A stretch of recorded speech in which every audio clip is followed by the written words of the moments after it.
This yellow-red squam thinks he's got a takeout order there, and was departing his box. Well, of course, it would be nice if he ate. Male squams are always a problem to get the feed. Are you going to hit the camera? Huh? You going to hit the camera? I want you to eat. I don't want you to strike the camera. Come on.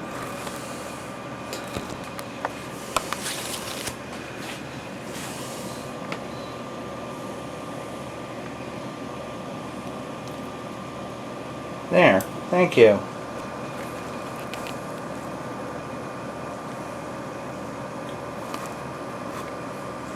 As I was saying,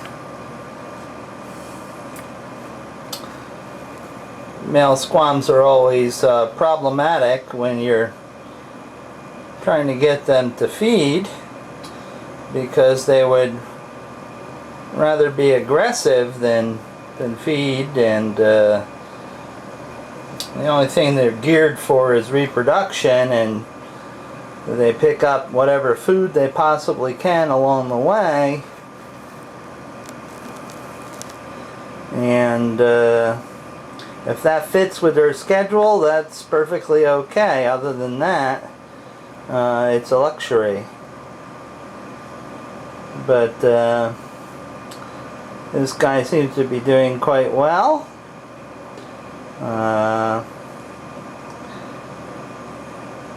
He's quite a beautiful little guy.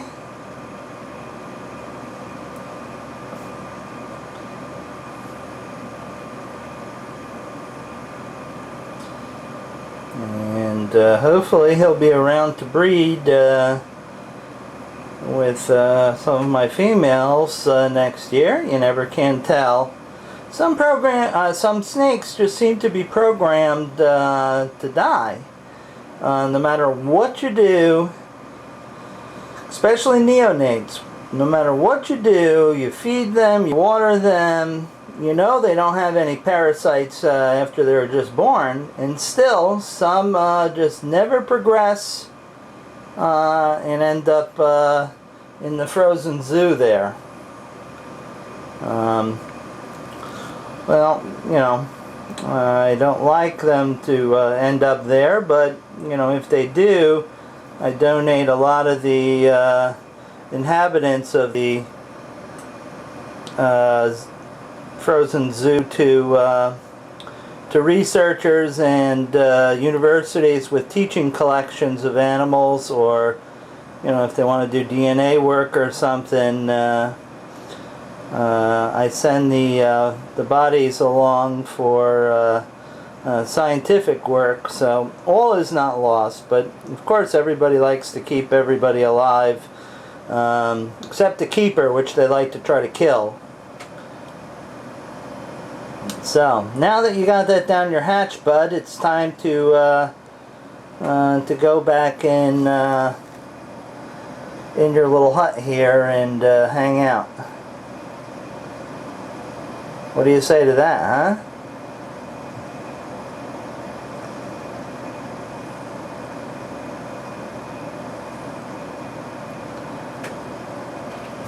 Okay. Well, that's the end of Mr. Squam here. You can see him doing sort of a saw scaling routine. I've seen Ceratophora, and I've seen, of course, Squaminger do it, because it's doing it right in front of my eyes.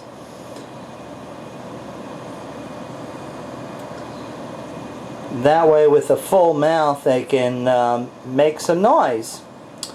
So with that said, and he's done, I am going to put him back in the box, give him some water, and move on to the next one. You guys can't, didn't see it, take it, but this is a banded water cobra. It's eating normally a fish eater, but it's very happily munching on fuzzies, although sometimes it doesn't like the texture and sort of is hesitant, but I'm pretty well started now, so they're generally not too much of a problem.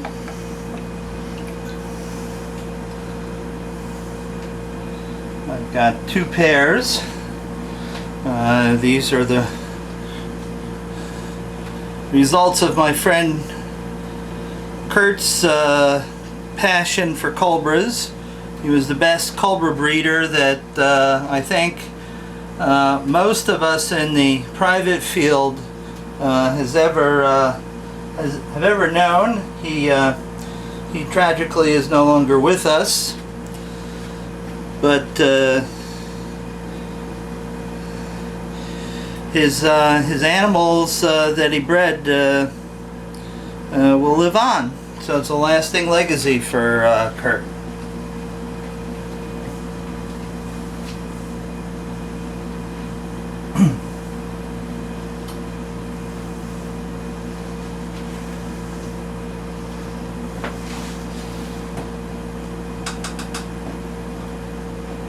Hey bud, you in there?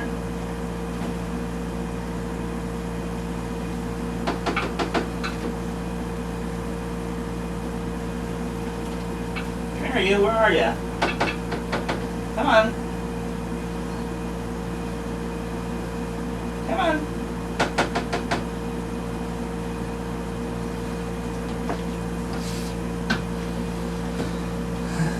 Unsuccessfully rousted the other water cobras. Let's see if we can just they're sort of skittish snakes, right, Sniffs? Sniffs is greeting us. The other pair of younger water cobras, these are a year old. The other ones were born in September. The other ones are a little bit skittish tonight. The weather's rather foul outside with thunderstorms and such after some record heat.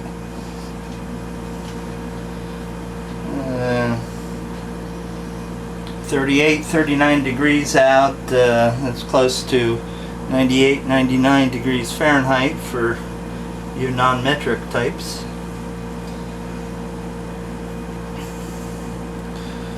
So naturally, when the temperature gets that high and the humidity is up there, when it starts to cool after the sun goes down, it generates some thunderstorms.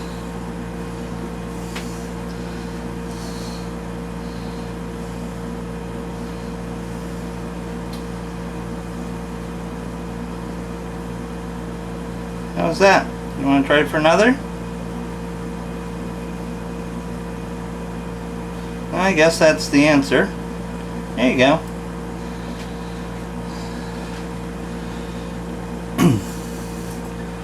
These until recently were classified as Bollingeria annulata after Bollinger, who was the phylogenist naturalist that named them, named the genus. But they're now classified as a Naya or a Naja, depending on how you want to pronounce it. Wolfgang Worcester and his gang of phylogenists did DNA studies on the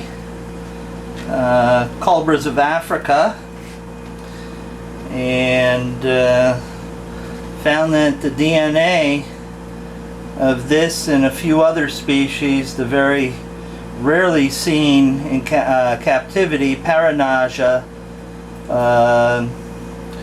is also been moved into the Naja group. It's synonymous with Paranaja, and Bollingera means the same thing, but I've already been chastised by calling it Bollingeria once before by a zookeeper. You know, what the hell's the difference? Everybody knows what you're talking about. It's not like it's some mystery snake. I only seriously keep track of distinctions when it might alter, a treatment for a snake bite, or if I'm want to explicitly identify a snake. But these get the bite from these guys, if they occur, respond pretty well to Samir, which is a South African polyvalent. Right, Sniffs? Yeah, you bet.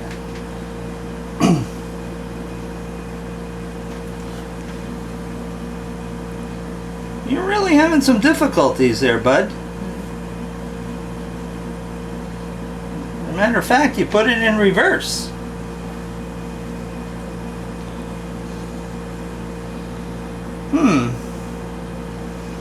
You want to try that again?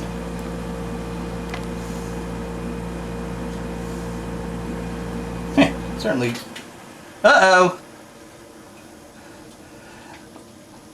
An actual test of my emergency lighting system, because apparently the storm has taken out the power, which is never so good, but for just such an emergency, can you imagine if I was handling a mamba and there was a power failure? It would be rather ugly.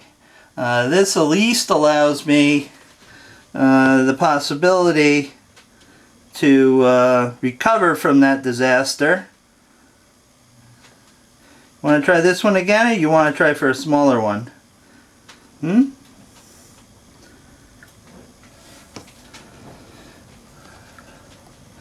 Well, if I had a free hand, I would switch over to infrared, but I don't.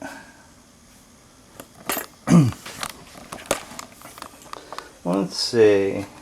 Night vision on. There we go.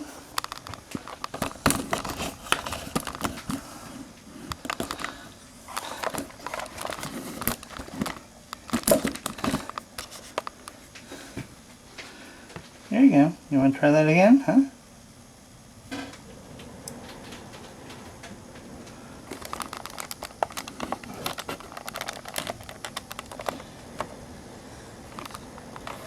I believe this is the first night vision.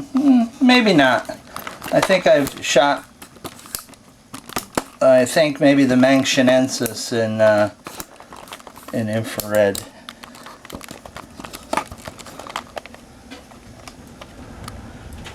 Wow, it's really windy. I hope that isn't a tornado coming. What the hell do you do with a tornado and a whole room full of venomous snakes? Alright, well, let me box this guy and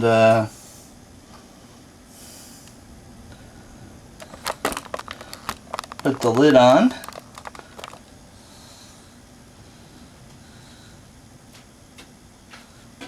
Here.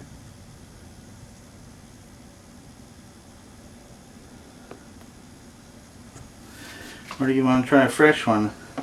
It's a little hard to pick out the small ones here, guy, in the dark. Here, try that one.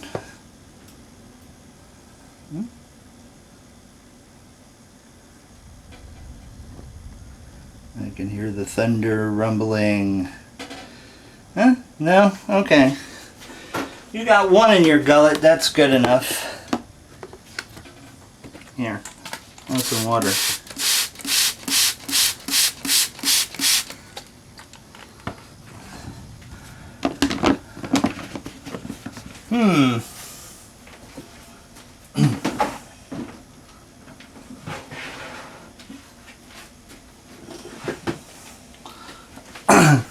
Well, since I have stuff thawed, now let's see how this gal looks like in infrared. This is the wily little puff adder. Rawr, rawr. Or shall I say the vicious little puff adder? temporarily cover that. Now let's go out here and see what the hell is going on. Well, on second thought, let's not poke our head outside.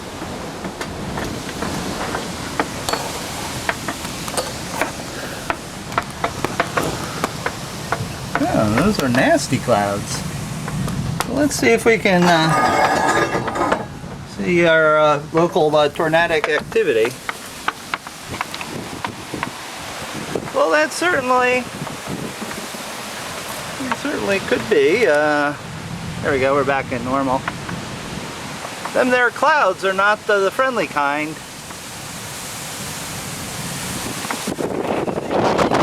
Oh.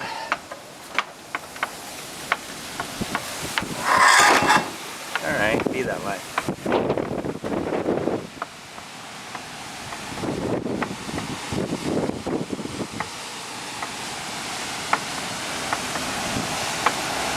Well, with this sort of weather, this absolutely positively creates this sort of nasty stuff. Whoa, serious wind.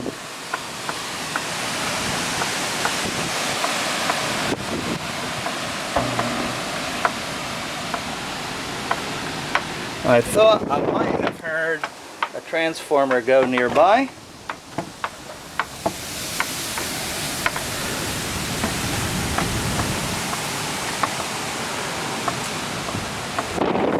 Well, tornado's gonna hit my snake room, I might as well be inside.